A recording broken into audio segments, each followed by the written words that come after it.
মানুষগুলো দূরে চলে গেলে ভীষণ কষ্ট হয়। গত একদিন আগে ভাই নিজের বাড়িতে চলে গেল, আর এখন আমরা যাচ্ছি ভাই ভাবিকে সারপ্রাইজ দেওয়ার জন্য। তো হ্যালো এভরিওয়ান, আসসালামু আলাইকুম। আশা করছি সবাই ভালো আছেন। তো খুব সকালেই আমরা বের হয়ে যাচ্ছি, আর আমরা যেহেতু সারপ্রাইজ দিতে যাচ্ছি তাই ভাবলাম একটু ফুল নিয়ে যাই। ভাইয়া তার স্বপ্নের বাড়িতে উঠেছে, তো ফুল না নিয়ে গেলে তো হয় না।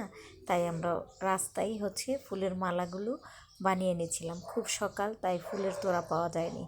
দেখুন কতটা কুয়াশা পড়েছে, আর দৃশ্যগুলো খুবই ভালো লাগছিল, তাই আমরা একটু ক্যাপচার করে নিলাম। তো আমরা দেখতে দেখতে অনেকটাই কাছে চলে আসছি, বাসার কাছেই চলে আসছি। তাই ভাবলাম আমরা গাড়ি থেকে নেমে হেঁটে যাব। গাড়ি নিয়ে গেলে হয়তো গাড়ির শব্দ ওরা বুঝে ফেলবে, ওদের আর সারপ্রাইজ দিতে পারবো না। তাই সবাই হাঁটছি, দেখছেন বাবাটাও কি সুন্দর করে হাঁটছে মাশাআল্লাহ। ছোটজন হাঁটতেই পারছে না, তাই ওকে ওর বাবার সাথে দিয়ে দিলাম, আর আমরা সবাই হেঁটেই যাচ্ছি।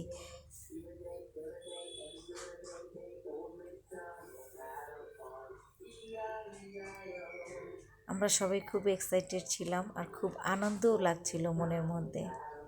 তাই রাস্তা থেকেই ভিডিও করতে করতে গেলাম, যে দেখব ওরা কতটা সারপ্রাইজ হয়, আর এই সময় যে ওরা কতটা সারপ্রাইজ আর কীরকম যে চিৎকার দেওয়া শুরু করছিল, ওইটা যদি আপনাদের শোনাতে পারতাম। তো দেখুন, শুধু আমার বাবা বের হয়েই অনেকটা খুশি হয়ে গেছে। ওরা তো ভাবতেই পারে নাই যে এখানে আমরা আসছি বা আমরা আসছি। আমার ভাইয়ের মেয়েরা খুবই খুশি হয়ে গেছে, ওরা একদম দৌড়ে বের হয়েছে আমাদের নিয়ে যাওয়ার জন্য। এই আনন্দক্ষণ মুহূর্তগুলো তাই ভিডিও করে রাখলাম। আর ওদের চ্যানেলে সম্পূর্ণ ভিডিওটা পাবেন, ওদের চ্যানেলের দিয়ে দিলাম। আপনারা ওদের সাবস্ক্রাইব করবেন, আর অবশ্যই আমার চ্যানেলটাও সাবস্ক্রাইব করবেন। পাশে থাকবেন, লাইক কমেন্ট শেয়ার করে দিবেন। আমার ভিডিওটা কেমন লাগলো একটু কমেন্টে জানিয়ে যাবেন। দেখুন ওরা কতটা খুশি। আমার ভাবি বুঝতেই পারে নাই যে এখানে আমরাও আছি। উনি রান্নাঘরে রান্না করছিল।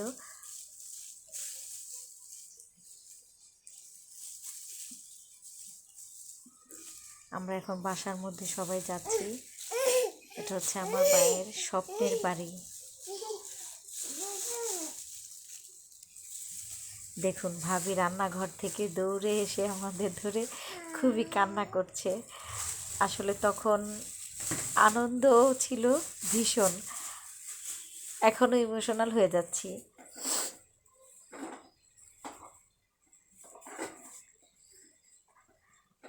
আসলে আমরা শুধু ওনাকে ভাবি না, উনি আমাদের বোন, আর আমরাও ওনার কাছে দুই বোন। আমার ভাইয়ের মেয়েগুলোও কান্না করছিল। এখানে মা রান্না করতেছিল, ভাইয়াও দাঁড়িয়েছিল।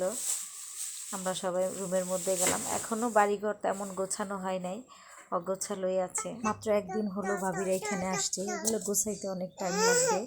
ভাবলাম যে আমরা দুই বোন মিলেও একটু গুছিয়ে দিব। তো এইটা ভাইয়ের স্বপ্নের বাড়ি। অনেক পরিশ্রম করার পরেই আল্লাহ এই সাফল্যের মুখ দেখিয়েছে। অনেক দোয়া আর ভালোবাসা রইল। তাই মেয়েদের বললাম মামাকে ফুলের মালা দিয়ে বরণ কর, যেহেতু মামার এটা অনেক কষ্টের আর স্বপ্নের বাড়ি ছিল। ভাবলাম আমার বাবাকেও একটু ফুলের মালা পরাই।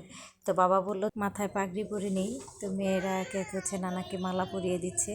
সবাই ভালো থাকবেন, আমাদের জন্য দোয়া করবেন। আল্লাহ হাফিজ।